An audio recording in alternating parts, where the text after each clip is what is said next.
নির্বাচনে গোয়েন্দা সংস্থার হস্তক্ষেপ গুরুতর অন্যায় বললেন বদিউল আলম মজুমদার। জানাবো ইন্ডিয়ান এক্সপ্রেসের নিবন্ধন, পাকিস্তান বাংলাদেশ জাহাজ চলাচল উপমহাদেশের ইতিহাসে টার্নিং পয়েন্ট। এদিকে বন্ধ চিনিকল চালুর জন্য বরাদ্দ 120 কোটি টাকা বললেন শিল্প উপদেষ্টা। এবং সর্বশেষ জানাবো রাজনীতির এক কলঙ্কিত নাম বাংলাদেশ ছাত্রলীগ। এতক্ষণ শুনলেন সংবাদ শিরোনাম, এবারে বিস্তারিত। নির্বাচনে গোয়েন্দা সংস্থার হস্তক্ষেপ গুরুতর অন্যায় বললেন বদিউল আলম মজুমদার। দেশের জাতীয় ও স্থানীয় নির্বাচনগুলোতে গোয়েন্দা সংস্থার হস্তক্ষেপ গুরুতর অন্যায় বলে মন্তব্য করেছেন নির্বাচন ব্যবস্থা সংস্কার কমিশনের প্রধান ডক্টর বদিউল আলম মজুমদার। তিনি বলেন, আমরা প্রায় সময়ে শুনি নির্বাচনকে কেন্দ্র করে বিভিন্ন সংস্থার পক্ষ থেকে সংবাদ কর্মী সহ নির্বাচনে যুক্তদের নানাভাবে হয়রানি ও নজরদারি চালানো হয়। অতীতে এ ধরনের যেসব কর্মকাণ্ড হয়েছে সেগুলোর বিচার হওয়া উচিত। এ ধরনের কর্মকাণ্ড যেন আগামীতে না হয় আমরা সেই ব্যবস্থা গ্রহণ করব। বদিউল আলম বলেন, আমাদের নির্বাচন ব্যবস্থা ভেঙে পড়েছে। অতীতে অনেক রকম অন্যায় অপকর্ম হয়েছে, এগুলো যাতে বন্ধ হয় এবং একটি সুন্দর নির্বাচন ব্যবস্থা যেন প্রতিষ্ঠিত হয়। একই সঙ্গে আমাদের গণতান্ত্রিক ব্যবস্থাটা যেন শক্ত একটা ভিত্তির উপর দাঁড় করানো যায়, সেই চেষ্টা করব আমরা। তিনি বলেন, ভোটের সময় কোটি কোটি টাকার মনোনয়ন বাণিজ্য হয়, রাজনীতি ব্যবসায় পরিণত হয়েছে। রাজনীতি এখন জনকল্যাণ নয়, রাজনীতি এখন ব্যবসা। সংরক্ষিত নারী আসন প্রসঙ্গে সংস্কার কমিশনের প্রধান বলেন, নারী আসনে সরাসরি ভোটও হতে পারে। প্রত্যেক আসনে যোগ্য নারীরা ভোটে নির্বাচিত হবেন। রোটেশন অনুযায়ী ভোট হলে দেখা যাবে 4টা নির্বাচনে প্রত্যেক আসনে একজন নারী সরাসরি ভোটে নির্বাচিত হবেন। ইন্ডিয়ান এক্সপ্রেসের নিবন্ধ, পাকিস্তান বাংলাদেশের জাহাজ চলাচল উপমহাদেশের ইতিহাসে টার্নিং পয়েন্ট। পাকিস্তানের দক্ষিণাঞ্চলীয় বন্দর নগরী করাচি থেকে গত সপ্তাহে একটি পণ্যবাহী জাহাজ সরাসরি বাংলাদেশের চট্টগ্রাম বন্দরে নোঙর করেছে। 1971 সালের পর এটি প্রথম কোনো পাকিস্তানি পণ্যবাহী জাহাজের বাংলাদেশের নোঙর করার ঘটনা।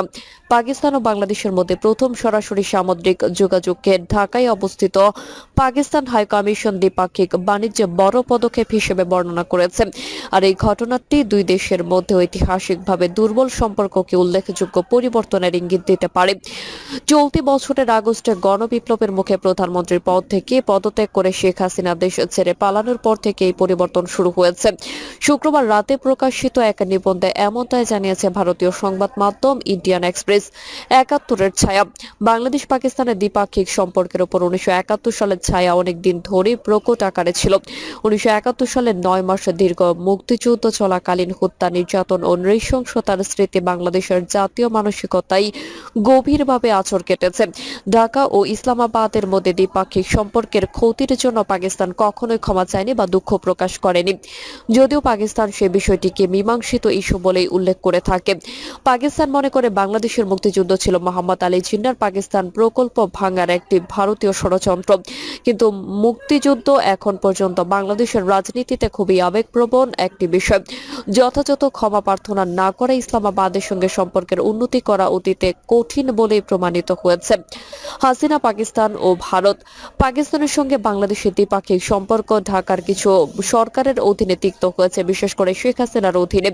প্রধানমন্ত্রী থাকাকালীন তিনি 1971 সালে যুদ্ধ অপরাধের দায়ে সহযোগী বা রাজাকারদের নির্মমভাবে বিচার করেছিলেন। যুক্তরাষ্ট্র কেন শেখ হাসিনার ভিসা বাতিল করল?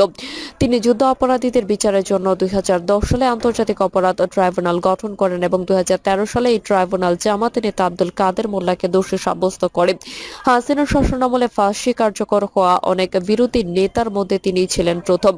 আব্দুল কাদের মোল্লার মৃত্যুদণ্ডকে পাকিস্তানের তৎকালীন স্বরাষ্ট্রমন্ত্রী চৌধুরী নিসার আলী খান খুবই দুর্ভাগ্যজনক বলে বর্ণনা করেছিলেন।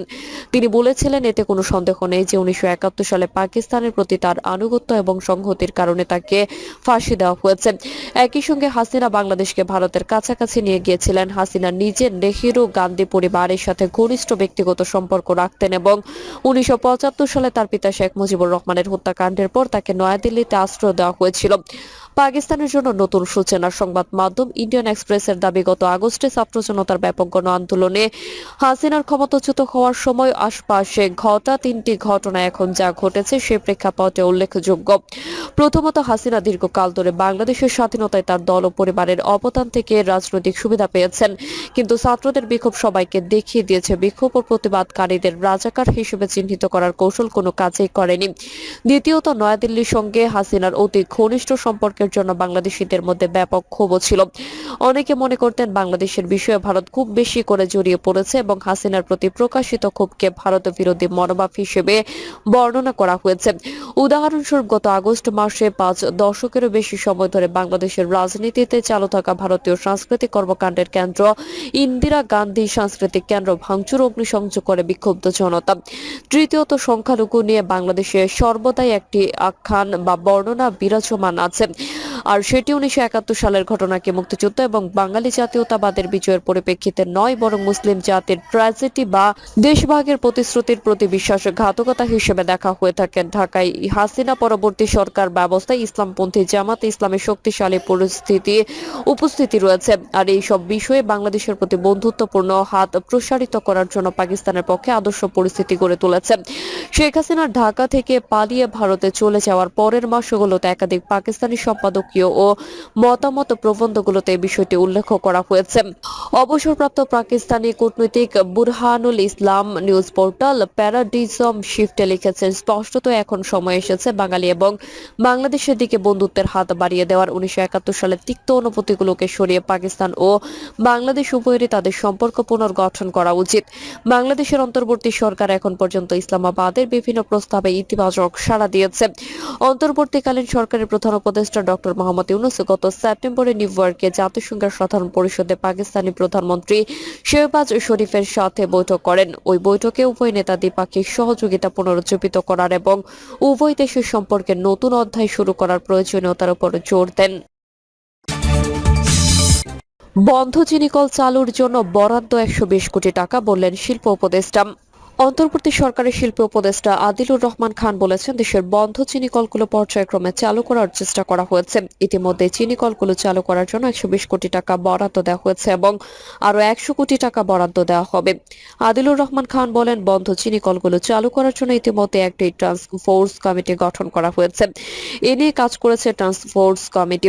বন্ধ হওয়া চিনিকলগুলো চালুর ব্যাপারে দিনাজপুরের সেতাবগঞ্জ চিনিকল এবং রংপুরের শ্যামপুর চিনিকলকে অগ্রাধিকার দেওয়া হয়েছে জানিয়ে শিল্প উপদেষ্টা বলেন, সেতাবগঞ্জ একটি সম্ভাবনাময় জায়গা। এখানে যে চিনিকলটি বন্ধ করা হয়েছিল আমরা সেটা তাড়াতাড়ি চালুর জন্য চেষ্টা করছি। সেতাবগঞ্জ চিনিকলের বেদখল হওয়া জমি প্রসঙ্গে তিনি বলেন, এখানকার ছাত্র জনতার দাবির প্রেক্ষিতে যত দ্রুত সম্ভব সমস্ত ভূমিদস্যুদের দমন করে আমরা জমিগুলো উদ্ধার করব।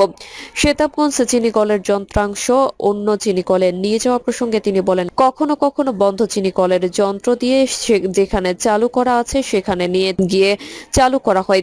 যখন এখানে সিদ্ধান্ত হবে যে এটা চালু করব তখন সমস্ত যন্ত্রপাতি দিয়েই তো মিল চালু করা হবে, তাই এখানে যন্ত্রপাতি স্থাপন করা হবে। এ সময় শিল্প মন্ত্রণালয়ের সিনিয়র সচিব জাকিয়া সুলতানা বলেন, চিনিকল চালুর আগে আখ উৎপাদনের প্রয়োজন, কারণ আখ না হলে মিলটি চালু করা যাবে না, তাই কৃষকদের আখ চাষের জন্য উৎসাহিত করা হচ্ছে। তিনি বলেন, মিলটি চালু করার চেষ্টার একটা ভালো পরিসমাপ্তি ঘটবে আখ চাষের মধ্য দিয়ে। বন্ধ চিনিকলটি পরিদর্শন শেষে শিল্প উপদেষ্টা আদিলুর রহমান খান আখ চাষী চিনি কলের কর্মকর্তা কর্মচারী ও বৈষম্য বিরোধী ছাত্র আন্দোলনের সদস্যদের সঙ্গে মত বিনিময় করেন। সভায় আখ চাষী ও বৈষম্য বিরোধী ছাত্র আন্দোলনের সদস্যরা সেতাবগঞ্জ চিনিকল চালুর ব্যাপারে সুনির্দিষ্ট তারিখ ঘোষণার দাবি জানালে শিল্প উপদেষ্টা বলেন, চেষ্টা করা হচ্ছে, সময় হলেই বলা যাবে। রাজনীতির এক কলঙ্কিত নাম বাংলাদেশ ছাত্রলীগ। খুন, হত্যা, ধর্ষণ, চুরি, ডাকাতি, ছিনতাই, রাহাজানি, টেন্ডার বাণিজ্য, চাঁদাবাজি, অগ্নিসংযোগ, হল দখল, বাকি খাওয়া সহ নানাবিধ সন্ত্রাসী কর্মকাণ্ডের কারণে বাংলাদেশে রাষ্ট্রীয়ভাবে নিষিদ্ধ ঘোষিত একটি সন্ত্রাসী সংগঠনের নাম বাংলাদেশ ছাত্রলীগ। 1948 সালের 4 জানুয়ারি শেখ মুজিবুর রহমানের হাতে প্রতিষ্ঠিত হয় বাংলাদেশ ছাত্রলীগ। প্রতিষ্ঠার পর থেকে হাজারো অভিযুক্ত এই নিষিদ্ধ সংগঠনটি শিক্ষা প্রতিষ্ঠানে আধিপত্য বিস্তার ও আতঙ্ক ছড়ানোর লক্ষ্যে নির্যাতন চাঁদাবাজি, সহিংসতা, জোরপূর্বক পতিতাবৃত্তি এবং নিজস্ব মতাদর্শ অন্যের উপর চাপাতে গিয়ে হত্যার মতো নৃশংসতাও চালাচ্ছে বারংবার। আজ একথা দিবালোকের মতো স্পষ্ট এবং সর্বজন বিদিত যে ছাত্রলীগ মানেই সন্ত্রাস ও সহিংসতার অভয়ারণ্য। কেউ কেউ বলেন এককালে ছাত্রলীগের সোনালী অতীত ছিল, তাহলে তাদের কি সেই সোনালী অতীত? তার কিছু খণ্ডাংশ নিচে চিত্রায়ন করা হলো। 1975 সালের পট পরিবর্তনের 21 বছর পর 1996 সালে আওয়ামী লীগ ক্ষমতায় আসলে মুজিববাদী ছাত্রলীগের আসল চেহারা উন্মোচিত হতে থাকে। দীর্ঘদিন ক্ষমতার বাহিরে থাকা ছাত্রলীগের আচরণ ক্ষুধার্ত হায়নার রূপ ধারণ করে। তারা কেবল প্রতিপক্ষকে নির্যাতন ও হত্যা করে ক্ষান্ত হয়নি, নির্যাতনের স্টিম রোলার চালিয়েছে নিজ দলের নেতাকর্মীদের উপরও। 1996 থেকে 2001 সাল পর্যন্ত সময় বিরোধী দলের হাজার হাজার নেতাকর্মী হত্যার পাশাপাশি ছাত্রলীগের প্রায় 5 শতাধিক নেতাকর্মী হত্যার শিকার হয়, যার সিংহভাগ নিজ দলের আন্তঃকুন্তলে মারা যায়। 4 এপ্রিল 1974 ঢাকা বিশ্ববিদ্যালয়ের হাজী মোহাম্মদ মহসিন হলের মাঠে 7 জন দলীয় কর্মীকে নির্মমভাবে হত্যার মধ্য দিয়ে মুজিববাদী ছাত্রলীগের নোংরা রাজনীতির বীভৎস চেহারা ফুটে ওঠে। প্রিয় দর্শক, এই ছিল এখনকার সর্বশেষ সংবাদ। আপনি সব সংবাদ পেতে চ্যানেলটি সাবস্ক্রাইব করে বেল আইকনটি ক্লিক করে রাখুন।